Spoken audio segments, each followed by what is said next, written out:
ಒಳ ಮೀಸಲಾತಿ ವರ್ಗೀಕರಣ ವಿರೋಧಿಸಿ ಶಿವಮೊಗ್ಗ ಜಿಲ್ಲಾ ಬಂಜಾರ ಸಂಘ, ಕರ್ನಾಟಕ ಬಂಜಾರ ಹಕ್ಕು ಸಂರಕ್ಷಣಾ ಸಮಿತಿ ಹಾಗೂ ವಿವಿಧ ಸಂಘ ಸಂಸ್ಥೆಗಳ ಸಂಯುಕ್ತಾಶ್ರಯದಲ್ಲಿ ಶಿವಮೊಗ್ಗ ಜಿಲ್ಲಾಧಿಕಾರಿಗಳ ಕಚೇರಿ ಆವರಣದಲ್ಲಿ ಸೆಪ್ಟೆಂಬರ್ 12ರಿಂದ ಅನಿರ್ದಿಷ್ಟಾವಧಿ ಧರಣಿ ಸತ್ಯಾಗ್ರಹ ನಡೆಸಲಾಗುತ್ತಿದೆ.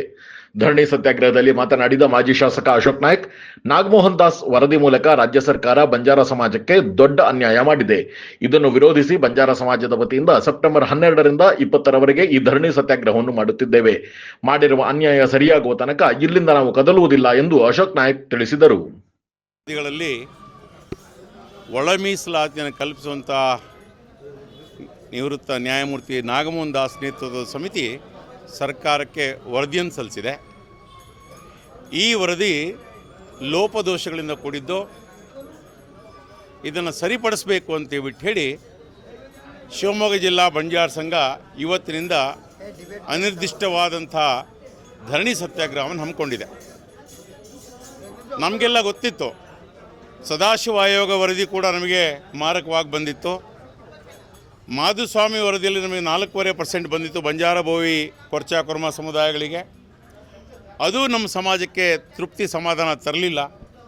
ಸಮಾಜ ಜನಸಂಖ್ಯೆ ರಾಜ್ಯ ಮಟ್ಟದಲ್ಲಿ ಭಾಳ ದೊಡ್ಡ ಸಂಖ್ಯೆಯಲ್ಲಿದ್ದರೂ ಕೂಡ ನಮಗೆ ಅನ್ಯಾಯ ಆಗ್ತಾಯಿದೆ, ತಾರತಮ್ಯ ಎಸಗ್ತಾ ಇದೆ ಸರ್ಕಾರ ಅಂತೇಳ್ಬಿಟ್ಟು ಹೇಳಿ ಸಮಾಜದ ಎಲ್ಲರೂ ಕೂಡ ಉಗ್ರ ರೂಪ ತಾಳಿದರು.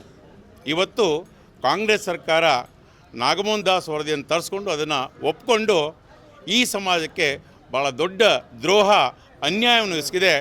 ಈ ಅನ್ಯಾಯದ ವಿರುದ್ಧ ಇವತ್ತು ಜಿಲ್ಲಾದ್ಯಂತ ಪ್ರತಿ ತಾಂಡಗಳಿಂದ ನಮ್ಮ ಸಮಾಜದ ಪ್ರತಿಯೊಬ್ಬರು ಮನೆಯಿಂದ ಎಲ್ಲರೂ ಇವತ್ತು ಹೊರಟು ಬರ್ತಾ ಇದ್ದಾರೆ. ಇದು ನಿರಂತರವಾಗಿ ಅನಿರ್ದಿಷ್ಟಾವಧಿ ಧರಣಿ ಸತ್ಯಾಗ್ರಹ ಇರುತ್ತೆ. ನಮ್ಮ ಬೇಡಿಕೆಗಳು ಜನಸಂಖ್ಯೆಗೆ ಅನುಗುಣವಾಗಿ ನಮಗೆ ಮೀಸಲಾತಿಯನ್ನು ಕೊಡಬೇಕು. ಅಸ್ಪೃಶ್ಯ ಅನ್ನುವಂಥ ತಾರತಮ್ಯದ ಪದಗಳನ್ನು, ಅಸಂವಿಧಾನಿಕ ಪದಗಳನ್ನು ಏನಿವತ್ತು ಸರ್ಕಾರ ಸೇರಿಸಿದೆ, ಸನ್ಮಾನ್ಯ ಸಿದ್ದರಾಮಯ್ಯನವರು ಕೂಡ ಸದನದಲ್ಲಿ ಈ ವಿಷಯವನ್ನು ಮಾತನಾಡಿದ್ದಾರೆ. ಈ ಪದವನ್ನು ತೆಗಿಬೇಕು. ನಾವೆಲ್ಲ ದಮನಿತ ಸಮುದಾಯಗಳು ಅಂತೇಳ್ಬಿಟ್ಟು ಹೇಳಿ ಸೇರಿಸಬೇಕು. ಆದಿವಾಸಿಗಳಿಗೆ ಪ್ರತ್ಯೇಕವಾದಂಥ ಮೀಸಲಾತಿಯನ್ನು ಕೊಡಬೇಕು. ಖಾಸಗಿ ವಲಯಗಳಲ್ಲೂ ಕೂಡ ಅವರಿಗೆ ವಿಶೇಷವಾದಂಥ ಆದ್ಯತೆಯನ್ನು ಕೊಡಬೇಕು.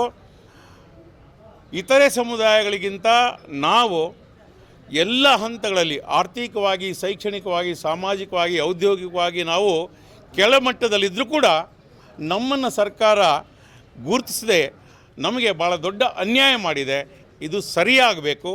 ಸರಿಯಾಗುವವರೆಗೂ ಈ ಸಮಾಜ ಇಲ್ಲಿಂದ ಕದಲಲ್ಲ ಅನ್ನುವಂಥ ಒಂದು ತೀರ್ಮಾನವನ್ನು ಮಾಡಿ ಇವತ್ತಿಂದ ಧರಣಿ ಸತ್ಯಾಗ್ರಹಕ್ಕೆ ನಾವೆಲ್ಲರೂ ಕೂತಿದ್ದೀವಿ.